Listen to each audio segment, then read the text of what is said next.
참 걱정이 돼요. 너무나 걱정이 됩니다. 탄핵이 된 그 상황을 이 한 장으로 요약을 할 수 있을 것 같습니다. 갑자기 총선 직전에 의대 정원을 했어요. 처음에는 지지율이 올라갔습니다. 지지율이 올라갔지만 대화하지 않고 불통의 모습을 보여주면서 많이 이탈된 것 같습니다. 중도층 표가. 총선을 참패를 했습니다. 참패. 야당이 거의 200석 가까이. 정말 참패를 했고, 그로 인해서 레임덕이 굉장히 빨리 온 것 같아요. 그래서 궁지에 사람이 몰리다 보니까는 계엄을 터뜨렸죠. 올바른 판단을 못했던 것 같습니다. 정말 변명의 여지가 없습니다. 완벽하게 졌어요. 퍼펙트로 졌습니다. 40대 0으로 변명의 여지가 없을 정도로 완벽하게 졌습니다. 큰 거 온다, 큰 거 온다. 보수들이 그토록 원하고 바랬지만 갑자기 트럼프가 헬기를 타고 구해준다. 부정선거가 핵심적인 증거가 나와서 이 상황을 다 역전할 수 있는 그런 게 나와가지고 윤통이 부활할 거다 라고 했지만 그 어떤 것도 나오지 않았습니다. 제 예상대로 아무것도 나오지 않았어요. 얼마 안 남았습니다. 대통령 선거까지 2달도 채 안 남았습니다. 정말 준비를 하나도 안 했어요. 보수 측에서는 조기 대선을 막으려고 싸우는 바람에 그 다음은 생각하지 않았습니다. 하지만 민주당은 계속적으로 선거 준비를 해왔어요. 우클릭을 하면서 차곡차곡 해왔습니다. 그래서 굉장히 불리합니다. 가상 양자 대결을 보더라도 김문수, 오세훈, 홍준표, 한동훈 누구를 갖다 놔도 지금 게임이 안 됩니다. 게임이 안 돼. 김문수 같은 경우는 그 119 그 리스크가 있고, 오세훈은 굴곡 없이 정말 잘 존버했거든요. 근데 최근에 갑자기 토제를 풀었다, 다시 조였다. 정말 뻘짓을 하는 바람에 쉽지 않을 것 같고, 또 홍준표도 나쁘진 않은데 꼰대의 이미지가 있어요. 그래서 중도층이 과연 좋아할까? 서사가 없어요. 그 이재명 되게 서사가 있거든요. 테러도 당하고 사법 리스크도 하나하나 뚫어가는 과정도 있었고, 그리고 계엄 터뜨리자마자 라이브를 키고 막는 열사 같은 이미지도 얻었고 엄청난 서사가 쌓였거든요. 근데 홍준표는 그런 게 없죠. 한동훈 참 분위기 좋았지만 검사 출신은 배제한다 이런 분위기가 있을 겁니다. 배신자 이미지도 있고. 그래서 참 누구를 갖다 놔도 암담합니다. 네, 암담해요. 준비해야 될 것 같습니다. 그래서 준비해야 되지 않나. 믿고 싶지는 않지만 작은 희망이라도 놓고 싶지 않은 마음을 알겠지만 현실은 어쩔 수 없는 것 같습니다. 현실은 이재명이 대통령이 될 것 같아요. 40대 0으로 진 당을 뽑아주는 중도층이 과연 있을까? 완벽하게 졌는데, 퍼펙트하게 졌는데. 허니블랙님 그냥 좋댔습니다. 이재명 시대를 대비해야겠네요. 시간이 너무 짧아요. 2달은 너무 짧습니다. 아무것도 준비하지 않았어요. 계속적으로 부정선거, 계몽령 탄핵만 했어요. 계엄을 계속적으로 옹호만 했습니다. 이 당에 과연 희망이 있을까? 중도층은 굉장히 혐오를 하거든요. 계엄을 어떻게 지지를 하지? 부정선거하고 결과에 승복하지 않고 그런 짜치는 모습만 보여주지? 조기 대선을 막고자 우파들은 구구 클릭을 계속적으로 한 거죠. 조기 대선 자체를 막아야 된다. 그래서 부정선거라는 도구로서 활용을 한 거죠. 원래 부정선거 믿지도 않았어요, 많은 사람들이. 근데 갑자기 2, 3%밖에 안 믿었던 거를 4, 50%까지 믿게 만든 거는, 이거는 고도로 설계된 거예요, 여러분들. 왜냐하면 부정선거가 있으면은 절대 조기 대선이 일어나면 안 되겠다. 또 부정을 저지를 테니까 어떻게 해서든지 윤통을 지켜야겠다. 이런 프레임이 딱 만들어지잖아요. 설계된 거예요, 여러분. 저는 부정선거 이야기만 들으면 엄청나게 화가 납니다. 부정선거는 거의 종교나 다름없어요. 믿지 않으면 화를 내고 전도를 하려고 해. 부정선거에 대해서 여러 가지 영상을 만들고 자료들을 만들면서 퍼뜨려. 종교랑 똑같습니다. 그리고 되게 공격적이야. 믿지 않으면 공격하고 확연히 CIA 신고한다더니 광신도들이 있어. 공격적인 신도들이 있어. 종교랑 똑같습니다. 자, 앞으로 어떤 시대를 맞이해야 될지 과거에 이미 답이 있습니다. 민주당 진성준 의원은 1가구 1주택법을 발의를 했습니다. 1가구 1주택법. 그러니까 1가구 1주택 이상인 사람들은 형사적으로 처벌하겠다. 무섭습니다. 주택의 자산 증식 및 투기 목적 활용 금지. 주택으로 돈 벌면 안 된다. 집으로 돈 버는 시대는 끝났다. 집은 사는 것이 아니라 사는 곳이다. 또 소병원 의원은 집을 사고 팔면서 거기에서 차익을 남기려고 하는 사람들은 이건 범죄자로 다스려야 된다고 봅니다. 국민들이 주택을 갖고 싶은데 집을 갖고 싶은 국민들의 행복권을 뺏어간 도둑들입니다. 누구? 다주택자들이. 거기에 대한 법도 준비하세요. 그냥 세금으로만 하지 마시고 형사범으로, 헌법 위반입니다. 그게 참 무섭습니다. 최근 언행을 보면은 다주택자에 대해서 다소 완화된 입장을 나타냈습니다. 다주택자에 대해서 가급적 안 건드리겠다. 그리고 다주택자는 현재 세율이 높아서 굳이 올릴 필요가 없다. 국토세 공약은 무리한 정책이었다. 부동산의 잦은 정책 변경이 문제를 초래할 수 있다. 돈 많은 사람이 비싼 집 사는 것을 이상하게 볼 필요 없다. 일단은 가급적 손대지 않겠답니다. 그러면은 현재 있는 양극화를 부른 10가지 정책은 유지가 된다는 말이에요. 없애겠다는 말은 하지 않았어요. 그냥 가급적 손대지 않겠다. 기존 그대로 유지하겠다. 이렇게 보시면 됩니다. 또 가급적이기 때문에 얼마든지 말이 바뀔 수도 있는 거예요. 최근에 완화적인 입장을 보였지만 근데 과거 보면은 굉장히 강경한 모습들을 지속적으로 보여줬거든요. 부동산 시장 통제에 성공하지 못한다면 국민의 삶이 악화될 것. 불과 4, 5년 전이에요. 불과 4, 5년 전만 하더라도 부동산에 대해서 굉장히 센 발언들을 지속적으로 내왔습니다. 투기 부동산에는 세금 폭탄을 넘어 징벌적 과세를 할 것. 국토세를 신설해서 기본소득 재원으로 활용하겠다.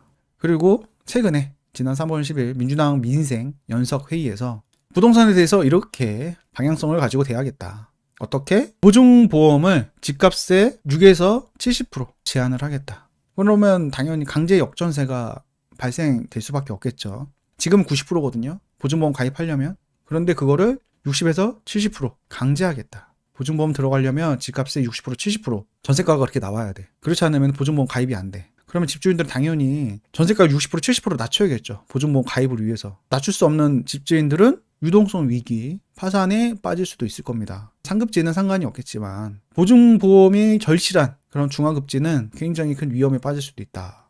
그리고 정말 무서운 건데 임대차 계약 기간을 현재 4년이죠. 그거를 10년까지 늘리겠다. 전세를 다 없앤다는 겁니다.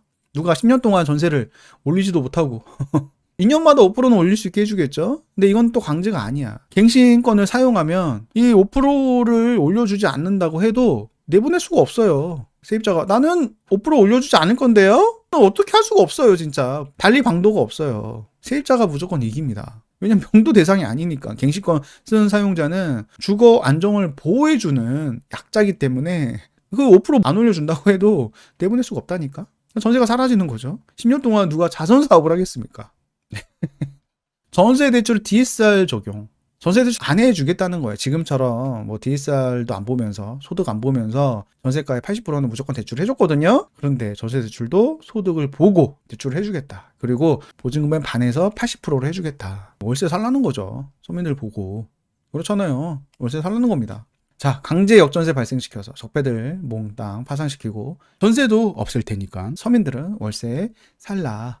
네. 전세를 굉장히 싫어해요, 민주당은. 현재 정부도 별로 좋아하진 않는데 민주당은 더 싫어합니다. 그냥 갭 투자는 악의 근원으로 보는 것 같아요. 그리고 잠재적 범죄자로 보는 것 같습니다. 이렇게 민주당에서 민생 회의를 하고 이게 화제가 되고 비판들이 쏟아지니까 화들짝 놀란 이재명 대표는 전세 10년 보장 임대차법은 당 공식 입장이 아니다. 예, 당의 공식 입장이 아니라고 하는데 민주당 홈페이지 들어가면은 여전히 강령에는 이런 내용들이 여전히 있어요. 당의 공식 입장이나 다름이 없는 거예요. 어떤 내용이 있냐면 자, 포용경제 기반, 경제민주화. 참 무서운 단어 나왔죠.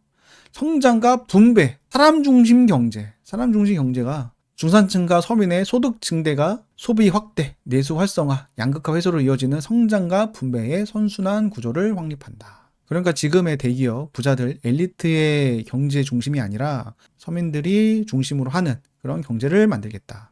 어떻게?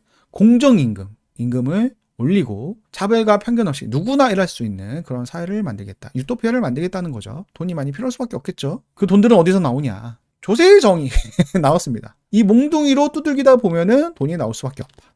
이 몽둥이가 바로 조세정이다. 복지국가의 발전에 필요한 세수 기반을 확충하겠다. 우리나라 같이 인구가 급속도로 줄어드는데 지금 복지국가로 나아가면 안 돼요. 이 뿜빠이 정책을 하면 안 됩니다. 열심히 진짜 갈아 넣어도 모자를 판에 벌써부터 뿜빠이 정책을 한다. 예, 망하는 지름길입니다. 투기적 수요를 억제하고 실수요자를 보호하도록 개편하겠다. 변한 건 없습니다, 여러분들. 변한 건 하나도 없어요. 돈이 많이 필요하겠죠. 어떻게? 공정한 시장 경제를 확립하기 위해서 재벌 개혁을 추진하고 부자들을 때려잡고 또 다주택자를 때려잡겠다. 왜? 토지는 공공의 것이니까. 투기 수요 억제, 공공주택 공급 확대, 임차인 권리 보호, 2+2+2+2+2 서민의 주거권을 보장하겠다. 토지의 공공성, 토지는 개인 것이 아닙니다. 기본적으로 이런 마인드가 탑재되어 있어요.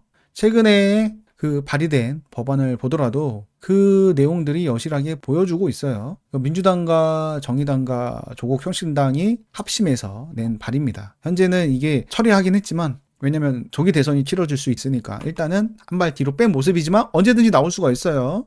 여기 보시면은 이외에 한정된 갱신권을 임차인이 제한 없이 쓸 수 있게 하고 지역별로 적정 임대료 산정위원회를 설치해서 적정 임대료를 고시하겠다.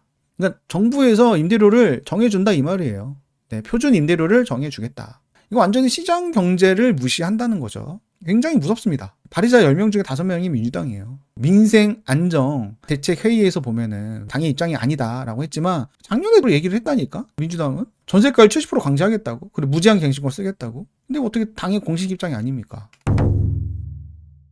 그래서 최근에 이재명 대표가 완화된 발언을 했던 거를 해석을 해보면 이렇습니다. 다주택자 세금 정책은 가급적 손대지 않겠다. 이거는 뭐냐면 양도세 중과가 부활될 수가 있다. 양도세 중과는 현재 유예거든요. 그러면 손대지 않으면은 중과가 다시 부활되겠죠. 규제 지역 같은 경우 중과가 30%예요. 이게 부활이 될 수도 있다. 최고세율 45%, 도하기 30%면 75%입니다. 지방소득세까지 포함하면은 82.5%다 뺏어가겠다. 이 말일 수도 있어요. 가급적 손 안 대겠다가. 또 다주택자 현재 세율이 높아서 굳이 올릴 필요가 없다. 네, 굳이 또 상황이 바뀌면은 얼마든지 말이 바뀔 수가 있습니다. 절대 올릴 필요가 없다 이렇게 이야기한 게 아니기 때문에 이미 높지만 상황이 바뀌면은 얼마든지 올릴 수가 있습니다. 국토세 공약은 무리한 정책이었다. 이름 바꿔서 얼마든지 나올 수가 있습니다. 부동산 자증 정책 변경이 문제를 초래할 수 있다. 그러니까 너무 짜잘하게 많이 하면은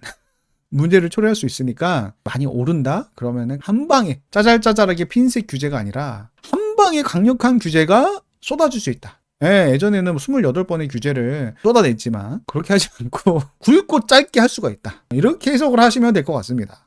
돈 많은 사람이 비싼 집 사는 것을 이상하게 볼 필요 없다. 1주택자는 일단 봐준다. 이런 메시지가 있는 거죠. 그래서 현재 1주택 선호, 똘똘 한 채 선호는 바뀔 것 같지는 않습니다. 최근에 똘 한 채가 굉장히 많이 올랐는데 생존하기 위해서 추격 매수한 것도 있을 겁니다. 굉장히 비쌌거든요. 여기서 또 계속적으로 추격 매수가 일어났다는 거는 무리해서 산 거거든요. 투자 수익률 기대할 수가 없어요. 투자금이 어마무시하기 때문에. 투자금이 잠실 같은 경우는 20억이 들어가고 반포는 30억이 들어갔는데 그런데도 불구하고 그렇게 추격 매수를 했던 거는 생존하기 위해서, 살아남기 위해서 공포심에 하지 않았나.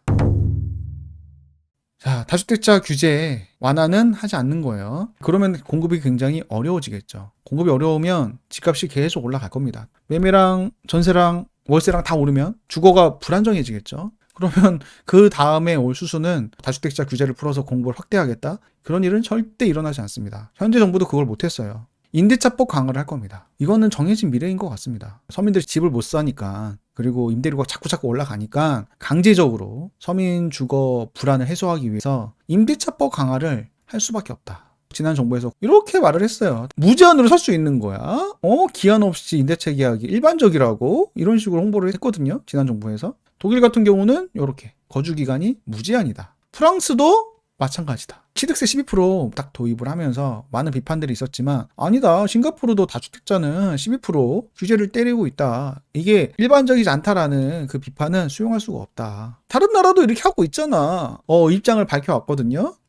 이런 식으로 치사 선택할 수가 있습니다. 야, 독일도 프랑스도 임대차법이 무한이다. 우리도 할 수 있다. 이런 식으로.